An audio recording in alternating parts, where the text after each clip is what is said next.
Welcome to Siddhivinayak Education Institute.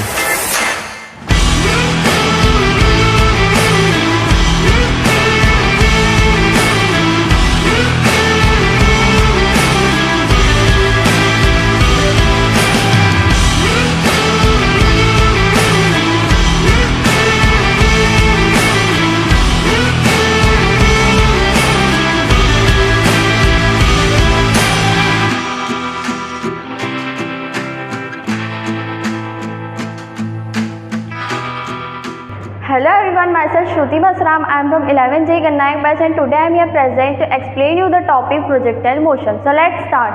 Projectile motion का actual meaning देखा जाए तो ये मोशन अंडर द ग्रेविटी होता है, मतलब ग्रेविटी के प्रेजेंस में जो मोशन होता है वो। फॉर एग्जांपल हम एक बॉल को ऊपर फेंकते हैं एंड वो नीचे आती है, ये मोशन अंडर ग्रेविटी हो गया। अब हमारे सिलेबस में जो प्रोजेक्टाइल मोशन है वो मोशन इन प्लेन में है। प्लेन क्या होता है? प्लेन एक ऐसी फिगर है जो कि एक्स में भी होती है और वाई में भी होती है। जैसे कि बोर्ड है, ये एक्स में भी है और वाई में भी है, तो ये प्लेन हो गया। अब अभी तक हम पढ़ते आ रहे हैं मोशन इन 1D, जिसमें जो पार्टिकल का मोशन है वो स्ट्रेट लाइन में होता था, या तो वो एक्स डायरेक्शन में होता था या तो वाई डायरेक्शन में होता था। अभी हम पढ़ेंगे मोशन इन प्लेन में। फॉर एग्जाम्पल हम एक बॉल को फेंक रहे हैं,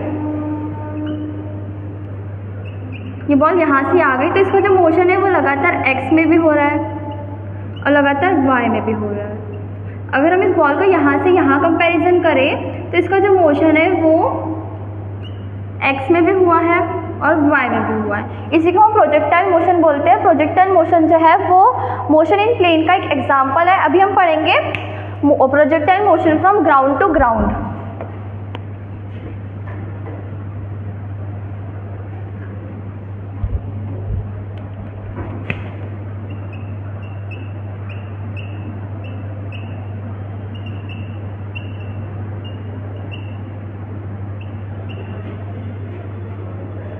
मान लो हमने बॉल को फेंका यहाँ से, ये बॉल यहाँ गई, यहाँ गई, यहाँ पहुँच गई, नीचे गिरने लगे, फिर यहाँ पहुँच गई।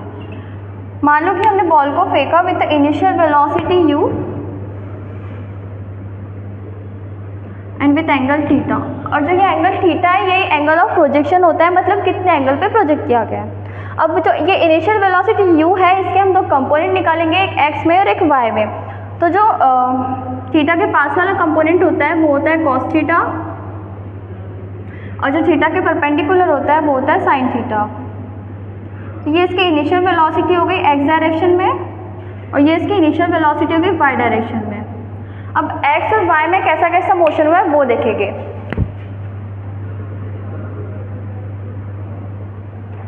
Initial velocity in x direction कितनी है? u cos थीटा, और initial velocity in y direction कितनी है? u sin theta. अब हम बात करेंगे एक्सीलरेशन की।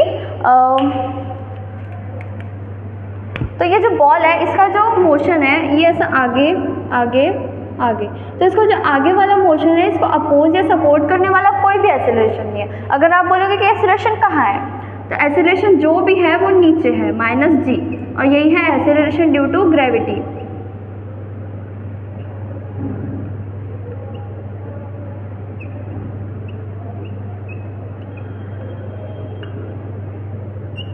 क्या acceleration due to gravity acceleration में एक्ट करता है? तो इसका आंसर होगा बिल्कुल भी नहीं। तो यहाँ से हम डायरेक्टली ये बोल सकते हैं कि initial velocity in x direction कितनी होगी? 0, और initial velocity in y direction होगी -g। ये यहाँ पे भी -g होगी, यहाँ पे भी, यहाँ पे भी, ये पूरे प्रोजेक्टाइल मोशन में -g होगी। तो पूरे प्रोजेक्टाइल मोशन में सिर्फ एक ही एक्सेलरेशन है जो है -g, acceleration due to gravity. अब हम बात करेंगे वेलोसिटी की।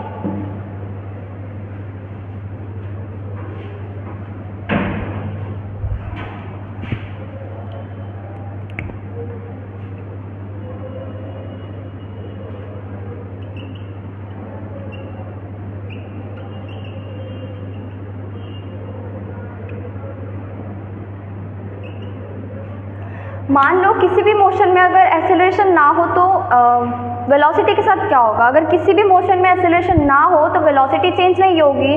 यहाँ से हम मतलब मैं ये बोलना चाह रही हूँ कि जो वेलोसिटी मतलब एक्स डायरेक्शन में कोई भी एक्सेलरेशन नहीं है, तो हम यहाँ से ये बोल सकते हैं कि एक्स डायरेक्शन की वेलोसिटी चेंज नहीं होगी तो यहाँ से हम डायरेक्टली ये बोल सकते हैं कि velocity in x direction it will remains constant.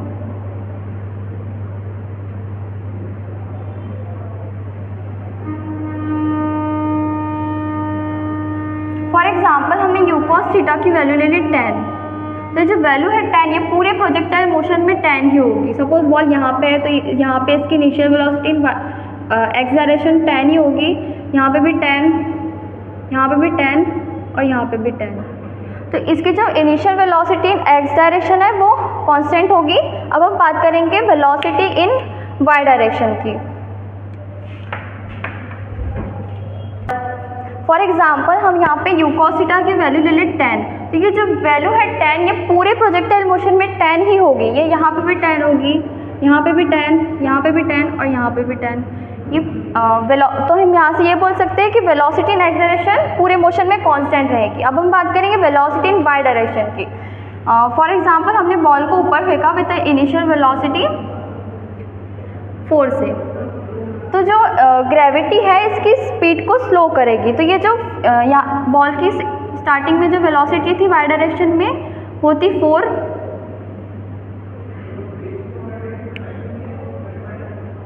Velocity पहले इसकी वाई डायरेक्शन में थी 4, फिर ये इसकी वेलोसिटी यहाँ पे 3 हो गई क्योंकि ग्रेविटी इसके स्पीड को स्लो करेगी, कम करेगी।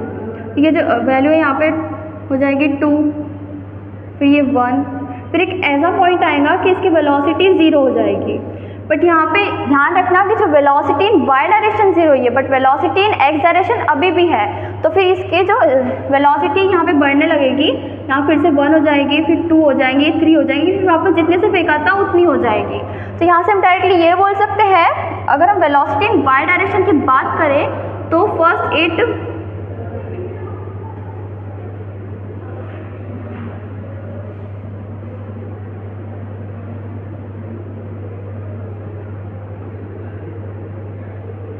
decreases, then at the top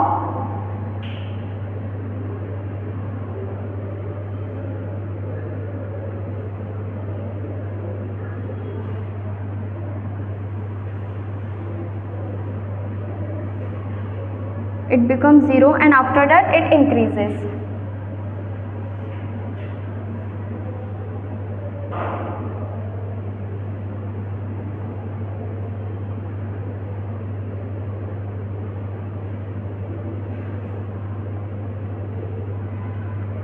तो ये होगा वेलोसिटी इन वाई डायरेक्शन में। तो यहाँ से हमको ये ध्यान में रखना है कि जो velocity in y direction at the top it become 0 but velocity in x direction is still it what in the beginning. ये सब तो ये हो गया वेलोसिटी के बारे में। अब इस प्रोजेक्टाइल मोशन में कुछ स्पेशल फॉर्मूलाज होते हैं, उनकी बात करेंगे। तो अब हम देखेंगे फॉर्मूलाज। ये जो बॉल का मोशन है वो यहाँ से यहाँ है, तो इसका जो यहाँ से यहाँ जाने का जो मोशन है इसमें कितना टाइम लगेगा उसको हम बोलेंगे टाइम ऑफ फ्लाइट।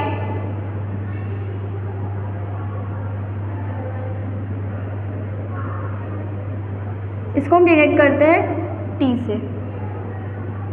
इसका फॉर्मूला होता है 2u sin theta by g, और मैक्सिमम वर्टिकल जाने में वर्टिकल कितना मैक्सिमम गया वो होता है मैक्सिमम हाइट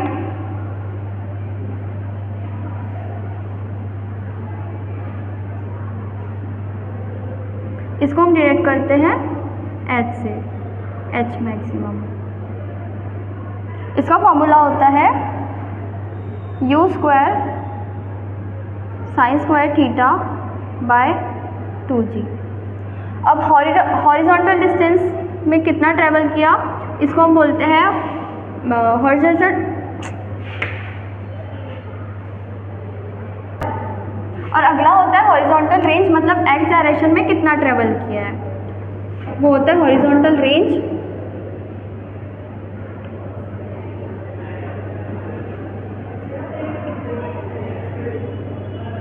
इसको हम डिनोट करते हैं r से, और इसका फॉर्मूला होता है u square sine 2 theta by g।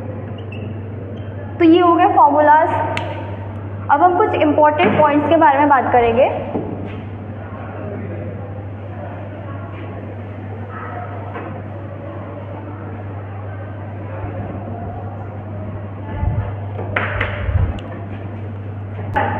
अब हम बात करेंगे कुछ इम्पोर्टेंट पॉइंट्स के बारे में। तो वो होता है एक्सेलरेशन एक्सेलरेशन ज़ीरो होता है, मतलब वो चेंज नहीं होता है। और एक्सेलरेशन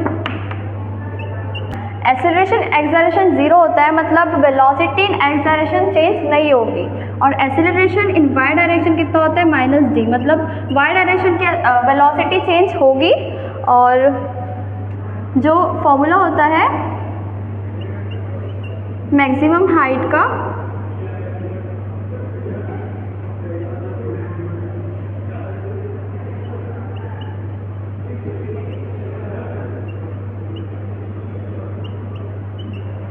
और टाइम ऑफ फ्लाइट,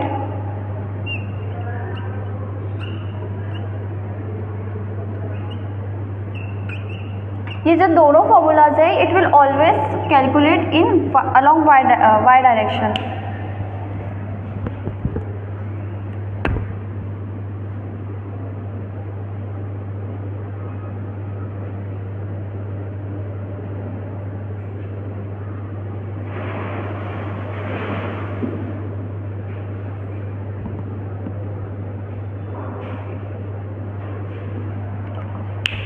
और जो रेंज का फॉर्मूला होता है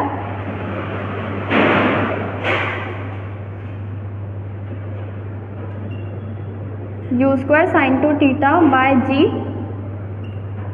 ये जो फॉर्मूला होता है ये always calculated along x direction.